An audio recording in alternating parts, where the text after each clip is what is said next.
Hello, welcome to National Security. Today we have a special surprise for you. We're going to show you our nationalist pyramid. As we all know, nationalism is forever and everywhere. We also have something extra planned for our ending, so stick around. At the bottom of the pyramid we have Hitler. Mass genocide is definitely not cool, but he did really know how to unite people around a common cause. So he made the pyramid, but he's just on the bottom. Very evil man. Okay, so I don't think he'll moving on. ever come to the top. Moving on.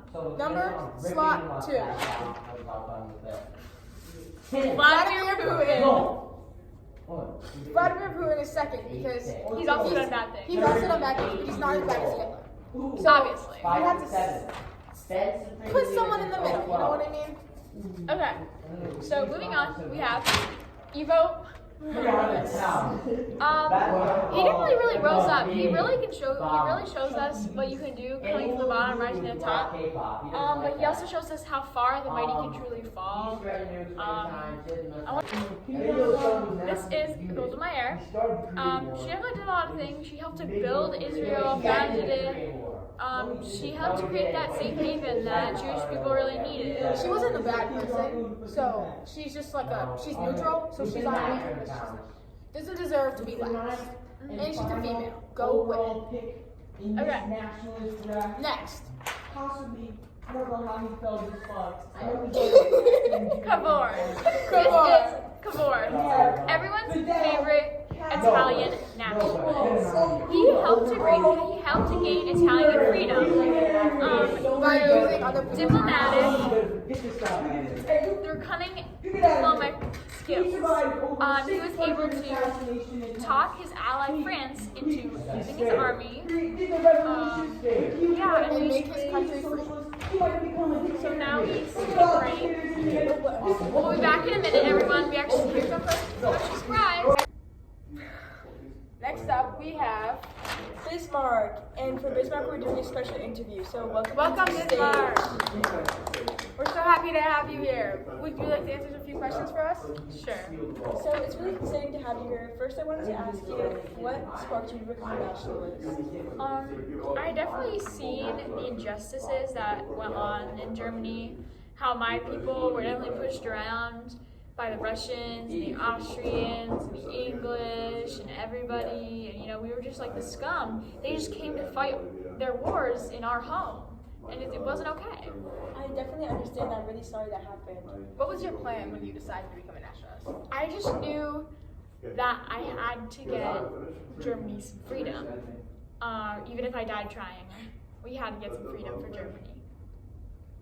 And how did you unite your armies to fight for what you thought was right? So it's actually kind of a funny story. I called up the French and I was like, come fight me. And so, they came into the southern Germanic states and they were like, oh no, we need your help, Because for a long time they were like, we don't want to join your war. Yeah, we're fine like this. But they were like, okay, if you help us, we'll join your war. So that is how I was able to unite everyone. And then we actually pushed out France, and we pushed out everybody else, and we became a unified country. It was great having you. I'm so Thank you sorry, so but we do have to much. cut this a little short. Thank you so much for being coming. here. Thank you for having me. Next up for our interviews, we're going to be welcoming Napoleon. Come on in, Mr. Napoleon. Thank you. So, we'd definitely like to ask you, what were your causes? What were your motivations to become a revolutionary?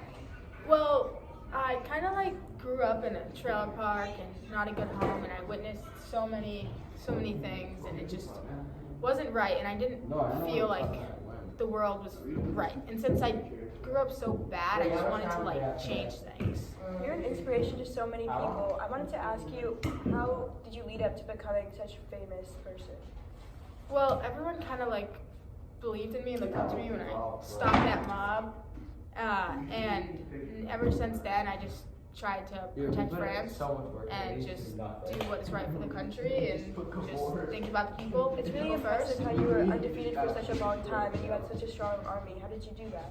I don't know.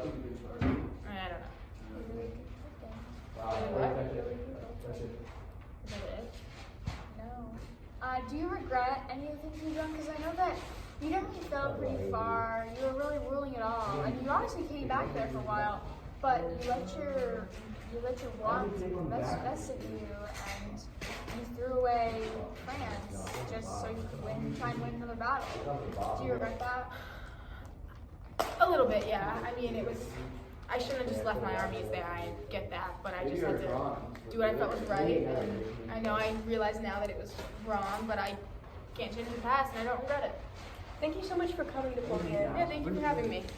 Bye. Bye. Bye. So, our top of the pyramid, final. Let's do it together, man. Over 4. George George Washington. Welcome, Mr. Welcome. Washington. So, we'd actually like to start off by asking you, what were your motivations? How did you work as a general to really build up to presidency? Well, Britain was really controlling of our freedom, and we didn't have a lot of rights, and they were taxing us a lot, and they just thought it was okay, and that's what made me realize that I needed to step up and do something about it. And you turned down a monarchy for 4 years of presidency. How did you do that? How did you manage that? I turned them down because I realized that they were giving me a really good offer, but I only wanted 4 years because I wanted to have other people have a chance and be fair to everybody else. Ms. Arbor, any questions? Sorry. What was going through your mind when you decided to turn it down? Well, I realized that I had a lot of power over a lot of people, and I didn't want to take advantage of that like how Britain did, so I just wanted to like change the world, you know? No, that's good. Yeah. Well, sorry, but it was really nice talking to you. I hope this was great. Thank you. Okay, now we're doing a wrap up. Run it Now back. we are doing a wrap up. Okay. Can I have these back? Okay, guys, thank you for watching today. Thank you so much for watching our you. national news. Hopefully you enjoyed Get this out. program. We had a fun time doing Fun it. times. Julia, that was weird. No, it wasn't. You know, back. comment section, comment your favorite nationalists. If it wasn't on here, that's okay too. We take They it. were- Everyone. Oh my god. Okay. Okay. See ya. Wait. 3, 2, 1. What do Bye. we say? Okay, we're done. 3, We've been 2, done. 1. Bye. Fidel? Would you like to say hi to our? Mr. Vossen. These Sharpies, these are mine for downstairs. What me and Mr. Literally just gonna We have so much. Absolutely destroy I'll it. make it. I'll make it. I'll make it. all together. I'll Do make you it. want to do it? Or do you want I'll to? make it. She's not gonna do it. I don't know how to cut stuff. So I'll I'm do gonna it. need to have somebody else. We have so much. Does anybody have Mr. Graham's marker? Do you want to fart over here? Graham's marker? Want to say anything? No. Okay.